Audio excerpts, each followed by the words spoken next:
Hello दोस्त, सृजन classes में आप लोग का हार्दिक स्वागत है। तो आइए हम लोग एक नए चैप्टर की शुरुआत कर रहे हैं। आपको मालूम होना चाहिए कि हम केमिस्ट्री में फिजिकल केमिस्ट्री पढ़ा रहे हैं और फिजिकल केमिस्ट्री में एक नए चैप्टर का नाम है केमिकल काइनेटिक्स, जिसका हिंदी होता है रासायनिक बल गतिकी। आपको ये भी याद होना चाहिए कि फिजिकल केमिस्ट्री में जब भी लॉन्ग क्वेश्चन आता है तो दो चैप्टर से आता है।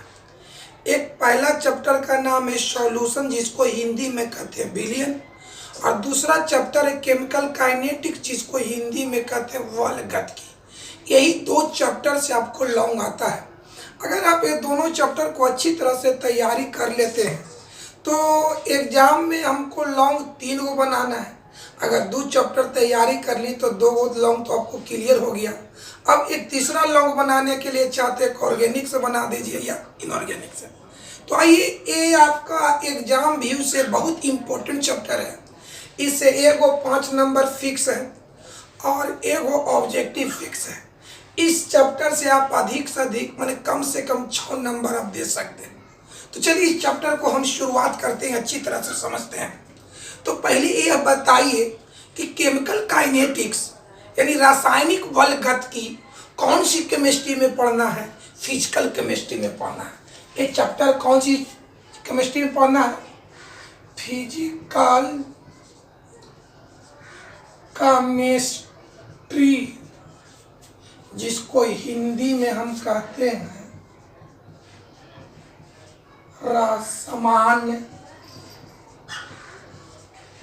समान रसायन शास्त्र, यानी केमिकल काइनेटिक्स फिजिकल केमिस्ट्री में पढ़ना है।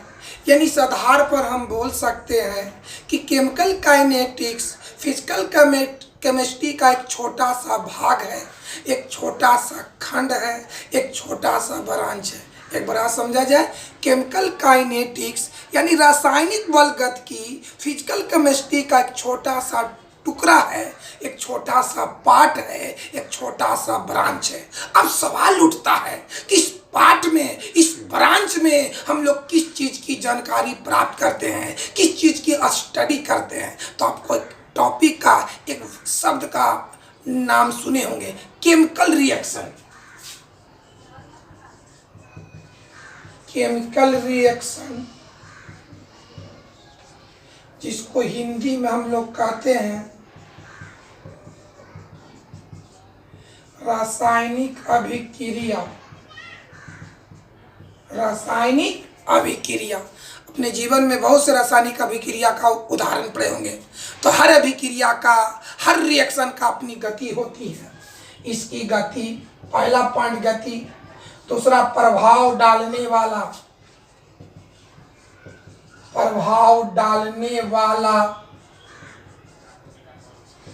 कारक, तीसरा क्रियाविधि।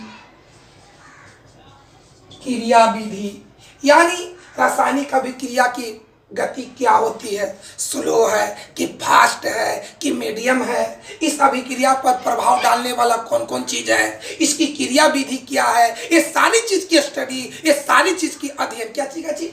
रासायनिक अभिक्रिया की गति, रासायनिक अभिक्रिया पर प्रभाव डालने वाला कारक, रासायनिक अभिक्रिया की क्रिया विधि, ये सारी चीज की जानकारी फिजिकल केमिस्ट्री के जिस पार्ट से, जिस भाग से करते हैं वही भाग केमिकल काइनेटिक्स कहते हैं। तो इस आधार पर केमिकल काइनेटिक्स यानी रासायनिक बल गतिकी का परिभाषा दे सकते हैं क्या, कि फिजिकल केमिस्ट्री का वह भाग जिसमें रासायनिक अभिक्रियाओं की गति, उस पर प्रभाव डालने वाला कारकों एवं उसकी क्रिया विधि के बारे में अध्ययन किया जाता है। तो ऐसे भाग को केमिकल काइनेटिक्स कहते हैं। एक बार और सुना जाए, फिजिकल केमिस्ट्री का वह भाग जिसमें रासायनिक अभिक्रियाओं की गति, प्रभाव डालने वाला कारक एवं उसकी क्रिया विधि के बारे में अध्ययन किया जाता है। तो ऐसे भाग को केमिकल काइनेटिक्स कहते हैं, रासायनिक बल गतिकी कहते हैं। कोई दिक्कत है। आपसे कोई पूछ दे कि बताओ मेरे भाई कि फिजिकल केमिस्ट्री के जिस भाग से रासायनिक अभिक्रियाओं की गति, प्रभाव डालने वाला कारक एवं उसकी क्रिया विधि का अध्ययन प्राप्त होता है, उस भाग को आप क्या कहते हैं? तो केमिकल काइनेटिक्स, हिंदी में कहेंगे रासायनिक बल गतिकी। एक बार सुना जाए, उस भाग को क्या कहा जाता है जिससे रासायनिक अभिक्रियाओं की गति, उस पर प्रभाव डालने वाले कारकों और उसकी क्रिया विधि के बारे में अध्ययन प्राप्त होता है, तो उस भाग को हम क्या कहते हैं? रासायनिक बल गतिकी।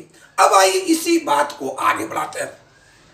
अपने जीवन में, अपने लाइफ में बहुत से रासायनिक अभिक्रिया का उदाहरण पड़े होंगे, तो उनमें से कुछ ऐसा उदाहरण होगा जिसकी गति बिल्कुल फास्ट होगा, उनमें से कुछ ऐसा उदाहरण होगा जिसकी गति बिल्कुल स्लो होगा, और उनमें से कुछ ऐसा उदाहरण होगा जिसकी गति बिल्कुल मीडियम होगा। एक बार और समझा जाए, अपने जीवन में, अपने लाइफ में बहुत से रासायनिक अभिक्रिया का एग्जाम्पल पढ़े होंगे, उनमें से कुछ ऐसा एग्जाम्पल होगा जिसकी गति बिल्कुल फास्ट होगा, उनमें से कुछ ऐसा उदाहरण होगा जिसकी गति बिल्कुल स्लो होगा, और उनमें से कुछ ऐसा उदाहरण होगा जिसकी गति बिल्कुल मीडियम होगा। यानी यहाँ पर रीजन 3 तरह का रहा है, कंडीशन 3 तरह का रहा है। इस कंडीशन को ध्यान में रखते हुए रासायनिक अभिक्रियाओं को 3 वर्गों में बांटा गया है। जिसकी गति बिल्कुल फास्ट है उसको फास्ट रिएक्शन कहा गया। हिंदी में तात्क्षणिक अभिक्रिया या तीव्र अभिक्रिया कहा जाता है। जिसकी गति बिल्कुल स्लो है उसको स्लो रिएक्शन यानी मंद अभिक्रिया कहा जाता है, और जिसकी गति मीडियम हो उसको इंटरमीडिएट रिएक्शन यानी मध्यवर्गीय अभिक्रिया कहा जाता है। यानी पहला तात्क्षणिक अभिक्रिया, दूसरा मंद अभिक्रिया, तीसरा मध्यवर्गीय अभिक्रिया। यानी दूसरे भाषा में हम कह सकते हैं कि गति के आधार पर रासायनिक अभिक्रियाओं को 3 वर्गों में बांटा गया है। पहला का नाम है तात्क्षणिक अभिक्रिया या तीव्र अभिक्रिया, दूसरा का नाम है मंद अभिक्रिया, तीसरा का नाम है मध्यवर्गीय अभिक्रिया। एक बार ऊपर से शुरू से सुना जाए कि ऊपर से केमिकल काइनेटिक्स लिख करके अंडरलाइन और डैश और लिखेंगे फिजिकल केमिस्ट्री का वह भाग जिसमें रासायनिक अभिक्रियाओं की गति, उस पर प्रभाव डालने वाले कारकों एवं उसकी क्रिया विधि के बारे में अध्ययन किया जाता है, तो ऐसे भाग को केमिकल काइनेटिक्स कहते हैं। पैराग्राफ चेंज करके लिखेंगे गति के आधार पर रासायनिक अभिक्रियाओं को 3 वर्गों में बांटा गया है, जो इस प्रकार है। पहला फास्ट रिएक्शन जिसका हिंदी होता है तात्क्षणिक अभिक्रिया या तीव्र अभिक्रिया, दूसरा स्लो रिएक्शन हिंदी में कहेंगे मध्य अभिक्रिया, और तीसरा इंटरमीडिएट रिएक्शन हिंदी में कहेंगे मध्यवर्गीय अभिक्रिया। तो आइए इसी बात को हम बोर्ड पर लिखते हैं, उसको गौर से देखा जाए बाबू।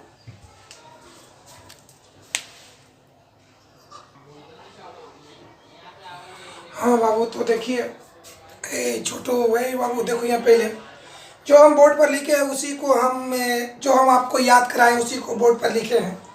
केमिकल काइनेटिक्स हिंदी में कहते रासायनिक बल गतिकी, लेकिन फिजिकल केमिस्ट्री का हुआ भाग जिसमें रासायनिक अभिक्रियाओं की गति, उस पर माने रासायनिक अभिक्रिया पर प्रभाव डालने वाले कारकों एवं उसकी माने रासायनिक अभिक्रिया की क्रिया विधि के बारे में अध्ययन किया जाता है, तो ऐसे भाग को केमिकल काइनेटिक्स कहते हैं।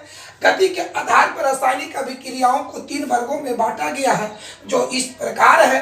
पहला फास्ट रिएक्शन हिंदी में कहेंगे तात्क्षणिक अभिक्रिया या तीव्र अभिक्रिया, दूसरा स्लो रिएक्शन हिंदी में कहेंगे मध्य अभिक्रिया, और तीसरा इंटरमीडिएट रिएक्शन हिंदी में कहेंगे मध्यवर्गीय अभिक्रिया। जो हम आपको समझाएं, याद कराएं, उसी को बोर्ड पर लिखे हैं और इसको बढ़िया से लिख लीजिएगा। अब चलते हैं हम बारी बारी से ये तीनों अभिक्रिया के बारे में अध्ययन करते हैं। तो पहला क्या है? फास्ट रिएक्शन हिंदी में कहते हैं तात्क्षणिक अभिक्रिया या तीव्र अभिक्रिया। तो चलते बाबू पहला पर।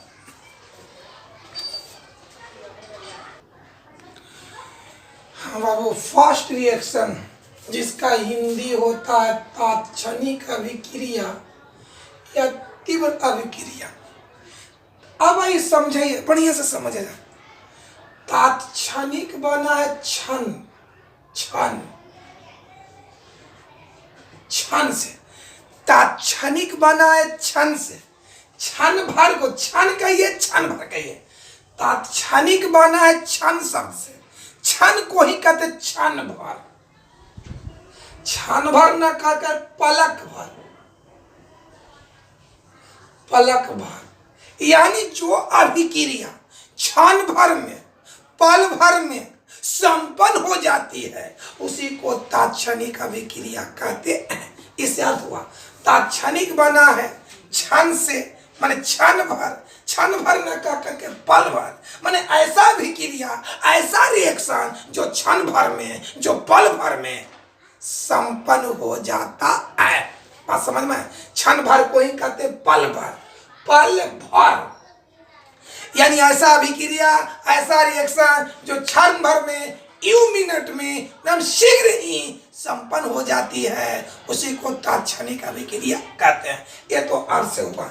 आपने अपने जीवन में, अपने लाइफ में बहुत से अभिक्रिया पढ़े होंगे, उनमें से कुछ ऐसा अभिक्रिया होगा जिसकी गति काफी तेज है।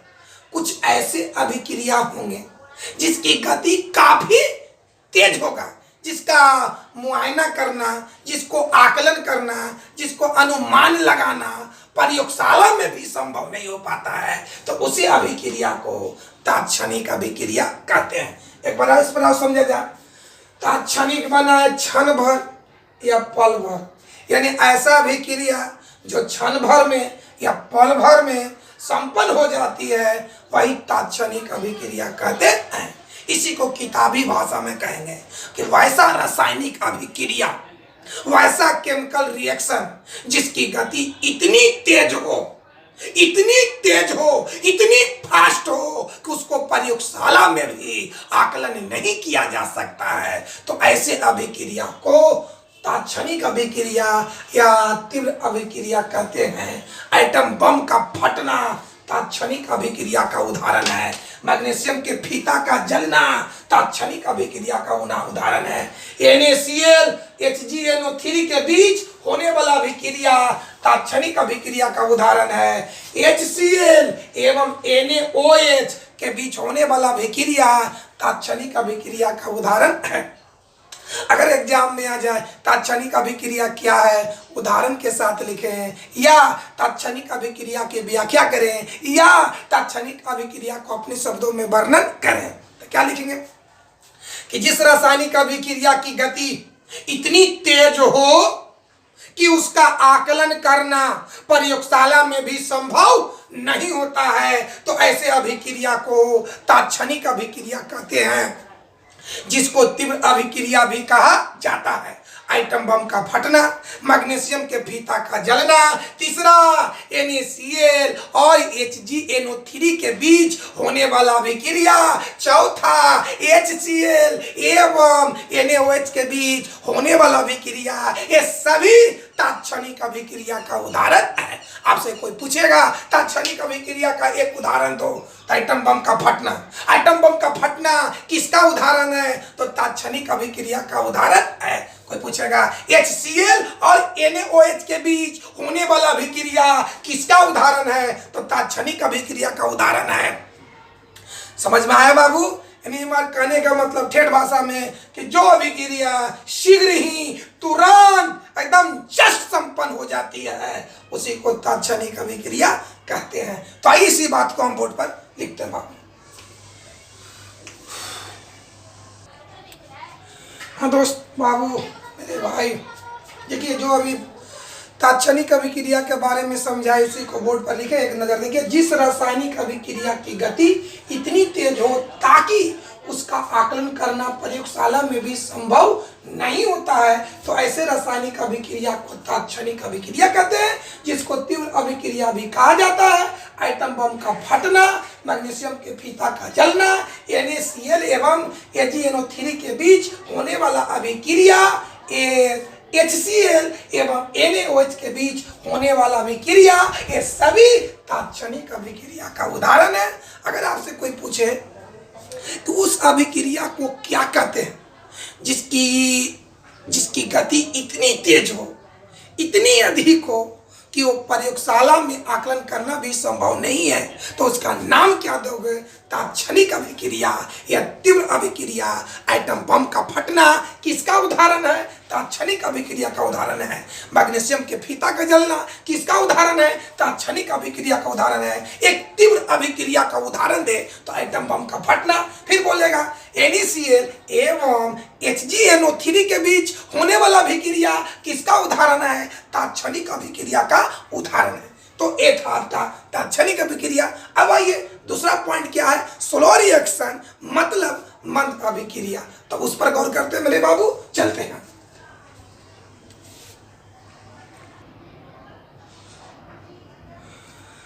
बाबू स्लो रिएक्शन मतलब मंद अभिक्रिया। पहला क्या? इसका बहुत से उदाहरण है। कोयले का निर्माण होना, सीमेंट का जमना, मिट्टी का कटाव होना, जीवन चक्र में परिवर्तन होना, लोहे में जंग लगना।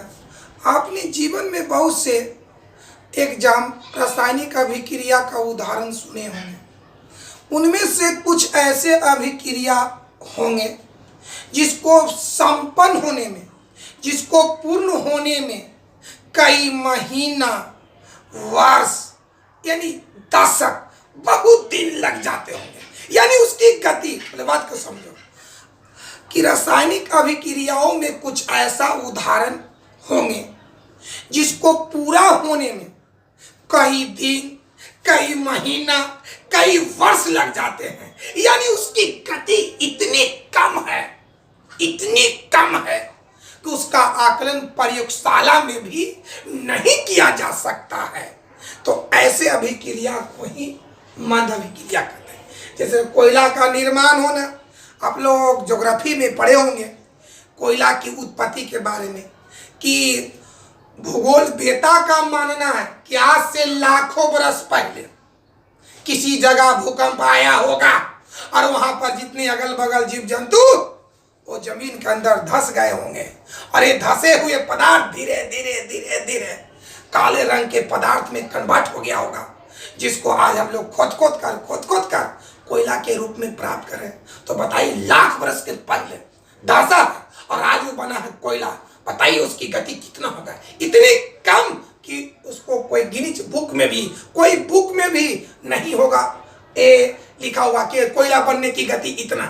तो हमने क्या बोले कि कुछ ऐसे अभिक्रिया है जिसको पूरा होने में कई दिन, कई वर्ष, कई महीना लग जाता है।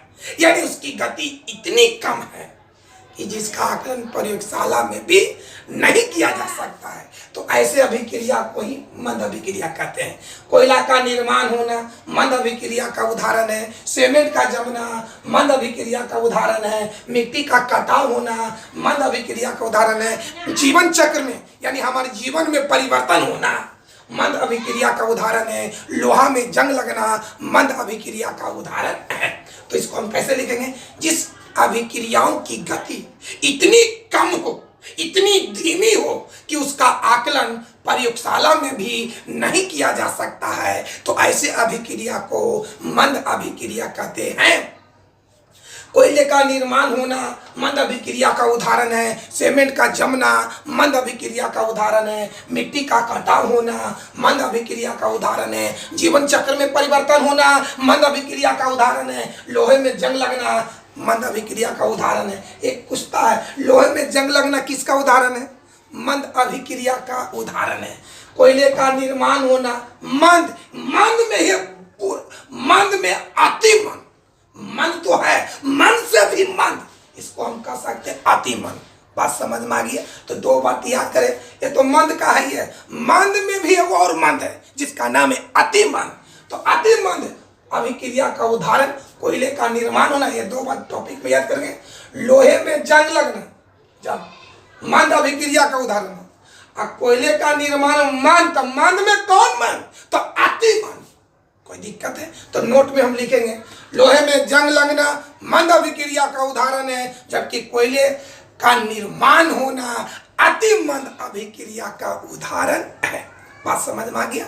एक बार और प्रश्न सुना जाए। जिस रासायनिक अभिक्रियाओं की गति इतनी धीमी हो कि उसका आकलन करना प्रयोगशाला में भी संभव नहीं होता है, तो ऐसे अभिक्रिया को मंद अभिक्रिया कहते हैं। एग्जाम्पल में ए नोट में लिखेंगे, कोयला का निर्माण होना अति मंद अभिक्रिया का उदाहरण है, जबकि लोहे में जंग लगना मंद अभिक्रिया का उदाहरण है। याद हो गया? तो 3 बात याद करेंगे बाबू। एटम बम का फटना तीव्र अभिक्रिया का उदाहरण है, लोहे में जंग लगना मंद अभिक्रिया का उदाहरण है, कोयला का निर्माण होना अति मंद अभिक्रिया का उदाहरण है। परीक्षा भी उसे 3 पॉइंट याद रखना है।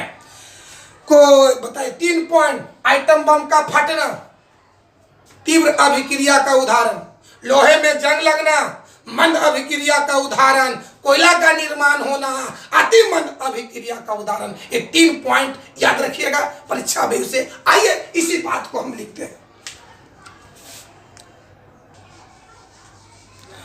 हाँ बाबू, तो क्या स्लो रिएक्शन जिसका हिंदी में मंद अभिक्रिया, अभी जो बात बताएं जो याद करवाएं उसी को बोर्ड पर लिखे। देखिए, जिस रासायनिक अभिक्रिया की गति इतनी धीमी हो ताकि उसका आकलन करना प्रयोगशाला में भी संभव नहीं होता, तो ऐसे अभिक्रिया को मंद अभिक्रिया कहते हैं।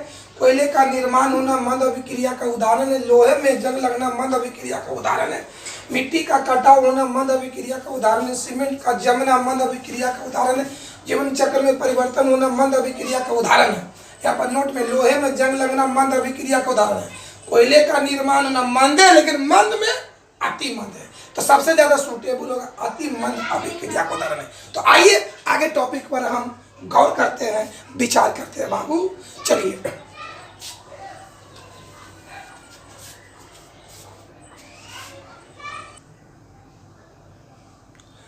बाबू तीसरा देखो, इंटरमीडिएट रिएक्शन माने मध्यवर्गीय अभिक्रिया। मध्य माने बीच, ना ज्यादा फास्ट हो ना ज्यादा स्लो हो, माने इतना हो जिसको हम लोग आकलन कर सकते हैं। मध्य माने बीच, ना ज्यादा तेज हो और ना ज्यादा धीमा हो, यानी बीचे बीच हो, माने ऐसा अभिक्रिया हो जिसकी गति का आकलन हम लोग प्रयोगशाला में कर सकते हैं, तो उसी अभिक्रिया को मध्यवर्गीय अभिक्रिया कहते हैं। जिस रासायनिक अभिक्रिया की गति का आकलन प्रयोगशाला में किया जाता है उसे मध्यवर्गीय अभिक्रिया कहा जाता है। जैसे में N2 एवं H2 के बीच होने वाला अभिक्रिया मध्यवर्गीय अभिक्रिया का उदाहरण है। H2 एवं O2 के बीच में होने वाला अभिक्रिया मध्यवर्गीय अभिक्रिया का उदाहरण है। H2 एवं Cl2 के बीच में होने वाला अभिक्रिया मध्यवर्गीय अभिक्रिया का उदाहरण है। एक बार आप समझो, मध्य माने बीच होता है, ना गति ज्यादा फास्ट हो ना ज्यादा धीमा हो, यानी बीचे बीच हो, माने इतना हो जिसको हम लोग आकलन कर सकते हैं, तो उसी अभिक्रिया को मध्यवर्गीय अभिक्रिया कहा जाता है। जिस रासायनिक अभिक्रिया की गति का आकलन प्रयोगशाला में किया जाता है तो उस अभिक्रिया को मध्यवर्गीय अभिक्रिया कहते हैं। एग्जाम्पल, N2 एवं H2 के बीच में होने वाला अभिक्रिया, दूसरा H2 एवं O2 के बीच में होने वाला अभिक्रिया, तीसरा H2 एवं Cl2 के बीच में होने वाला अभिक्रिया, ये सभी अभिक्रिया मध्यवर्गीय अभिक्रिया का उदाहरण है। तो आइए इस बात को हम बोर्ड पर लिखते हैं बाबू।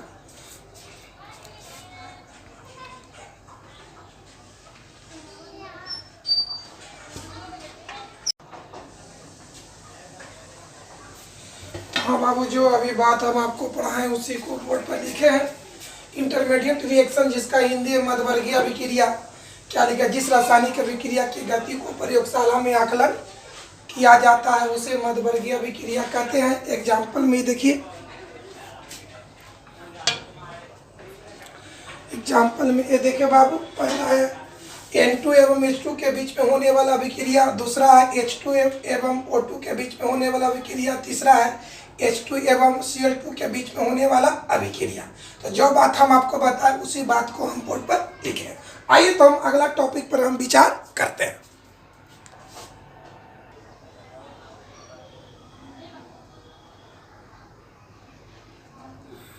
आइए बाबू, तो अगला टॉपिक पर विचार करें। ये बहुत इंपॉर्टेंट टॉपिक है।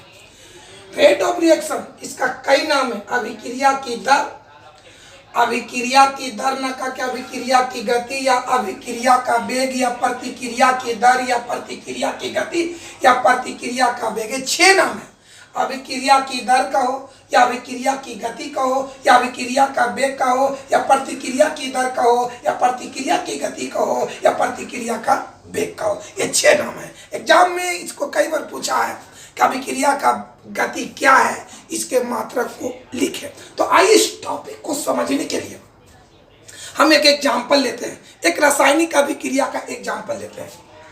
Na सोडियम क्लोरीन से अभिक्रिया करेगा तो बनाएगा NaCl। एक अभिक्रिया का उदाहरण पर गौर करें, सोडियम क्लोरीन से अभिक्रिया करेगा तो बनाएगा NaCl। अब समझिए, नॉनमेटिक में अभिक्रिया में जो भाग लेता है उसको प्रतिकारक या अभिकारक, अंग्रेजी में रिएक्टेंट कहते हैं। तो बताओ यहाँ इस अभिक्रिया में भाग लेने वाला है सोडियम और क्लोरीन, तो ये हो गया प्रतिकारक।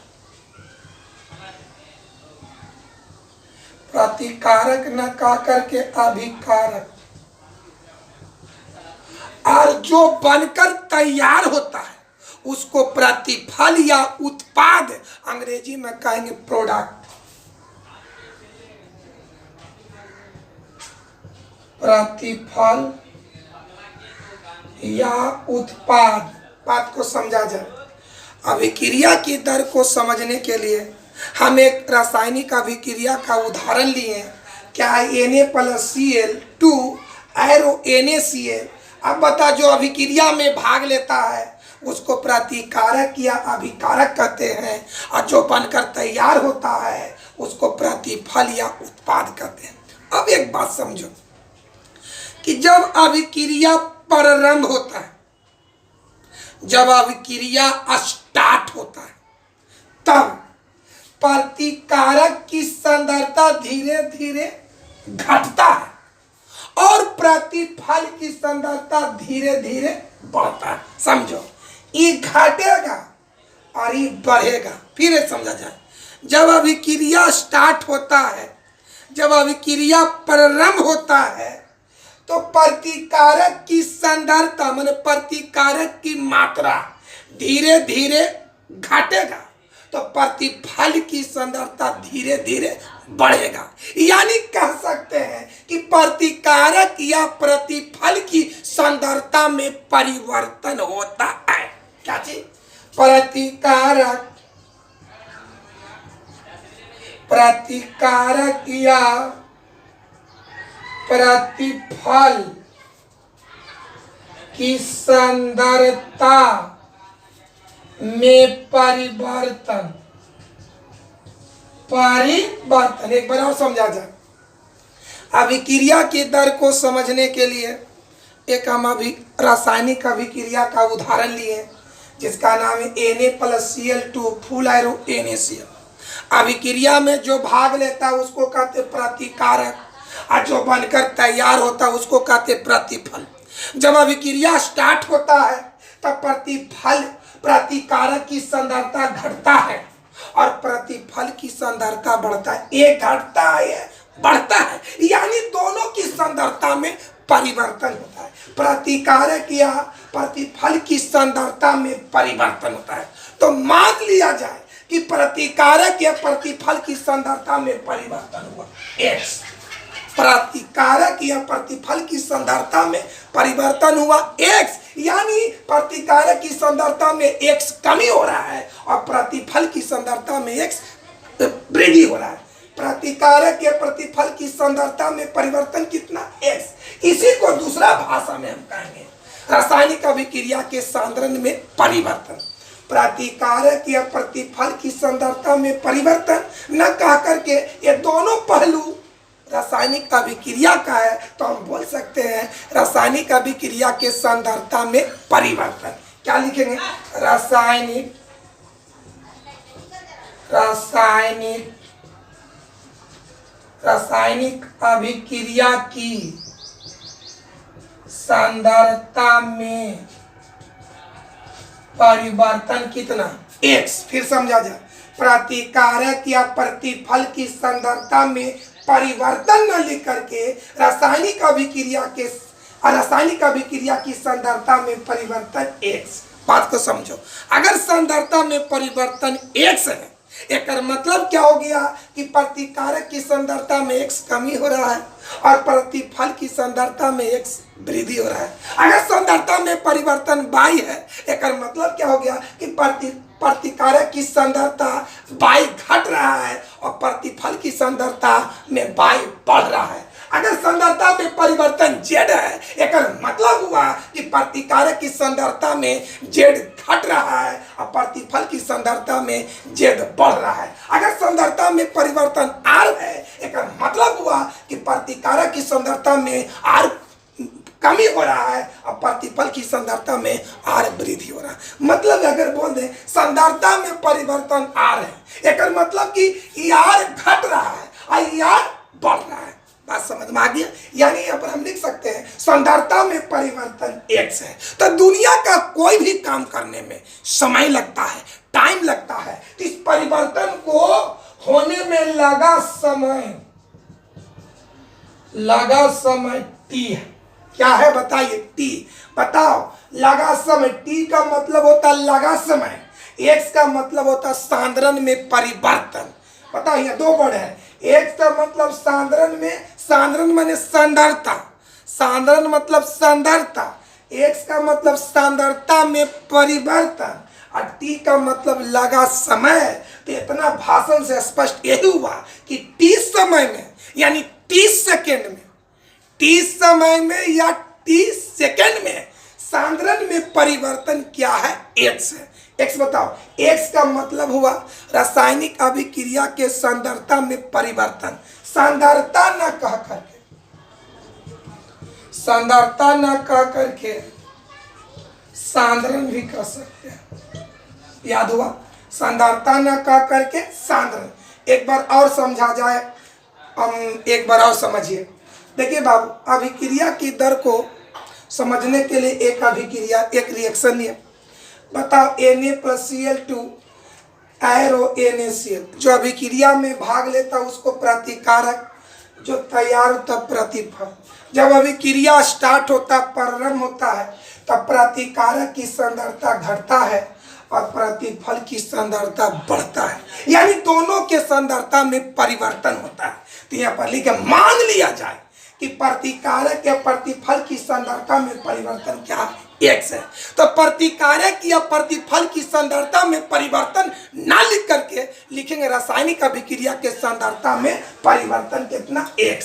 अगर सांद्रता में परिवर्तन x है, इसका मतलब कि प्रतिकारक x घट रहा है और प्रतिफल x बढ़ रहा है। अगर सांद्रता में परिवर्तन y है, इसका मतलब प्रतिकारक y घट रहा है और प्रतिफल y बढ़ रहा है। अगर सांद्रता में परिवर्तन z है, इसका मतलब प्रतिकारक z घट रहा है और प्रतिफल z बढ़ रहा है। तो हम बताओ, सांद्रता में परिवर्तन क्या माने? x। तो दुनिया का कोई भी काम करने में कुछ समय लगता है, तो हम टाइम को मान लिए t माने लगा समय, x माने सांद्रण में परिवर्तन।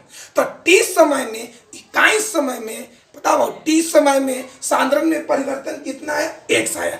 आइए बढ़ते हैं बाबू, समझिए बढ़िया से। देखो,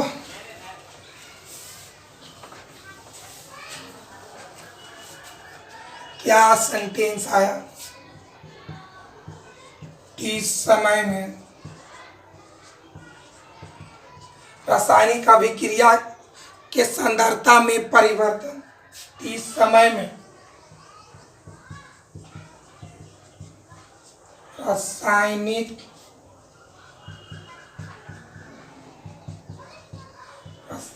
अभिक्रिया के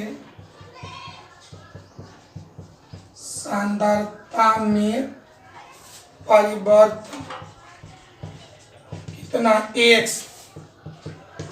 इसलिए 1 सेकेंड, इकाई समय, एक माने होता एक समय में कितना होगा? x/t। चलिए, एक को हम लोग कहेंगे इकाई। आइए भाषा, इकाई समय में रासायनिक अभिक्रिया के सांद्रता में जो परिवर्तन होता है, तो बताओ, एक माने इकाई, तो इकाई समय में कितना परिवर्तन हुआ, x बटा टी। तो इसी परिवर्तन को हम कहेंगे अभिक्रिया की दर। बात समझो, टी समय में रासायनिक अभिक्रिया के सांद्रता में परिवर्तन x है, तो x के एक समय में, एक का मतलब इकाई समय में रासायनिक अभिक्रिया के सांद्रता में परिवर्तन x बटा टी। तो इकाई समय में जो परिवर्तन होता है उसी को अभिक्रिया की दर कहते हैं, यानी x बटा टी को हम कहेंगे अभिक्रिया की दर, यानी अभिक्रिया की गति या अभिक्रिया का वेग। यानी यहाँ पर आ गया अभिक्रिया की दर बराबर, बढ़िया से समझे बराबर, टी समय में रासायनिक अभिक्रिया के सांद्रता में परिवर्तन x, यानी एक में कितना x बटा टी। तो एक माने इकाई, इकाई समय में रासायनिक अभिक्रिया के सांद्रता में परिवर्तन x बटा टी आया।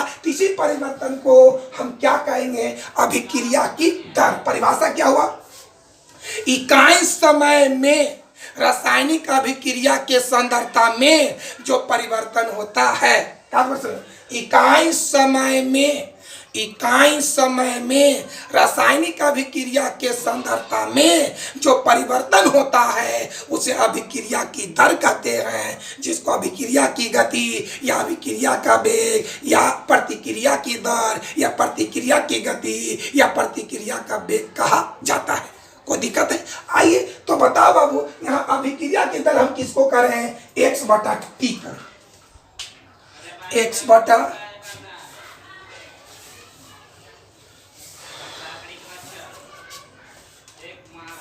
चलिए, इसलिए अभिक्रिया